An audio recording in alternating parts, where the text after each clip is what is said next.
ग भोरटे विघात केलेले परकष्ट झाले विचार ज्येष्ठ भूमीचा आधार चालतो व्यापार श्रेष्ठ सगळं बोलणार स्पष्ट आमचे परिश्रम करून नाही आपले करतात का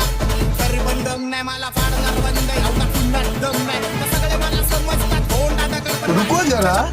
सबर करो. मी आईचा नाटका म्हणून तब्येत चांगली मला एकट्याला धरून तुझी टोळी पांगली कारण पाठीमागं नेहमी माझी टोळी थांबली गँग झिरो बॅक दोन ब्लॅक सोल ब्लॅक कपडे ब्लॅक टोल माझ्या करता चेज आणि कॉप्स करता ट्रॅक बोल यंग पिढीची अटी मानकी डॉन लवकर रॅप तू वन साइड मोटिवेट करतो एक खाजवा सांबाताला हेट करतो डॉन ट्रिप मध्ये माझ्यांना वेट करतो जावा खिशे माझे फाटले पहिलं नाट्य सांडले सोड फिकर डॉन सोबत पाचडी तर तू पण मग खोल जिगर वेपन फ्लोर सगळे हातामध्ये होल ट्रिगर गँग माझी सायकोपॅथ गँग माझी सोल डिगर इथं पैशासाठी पोरी झाल्या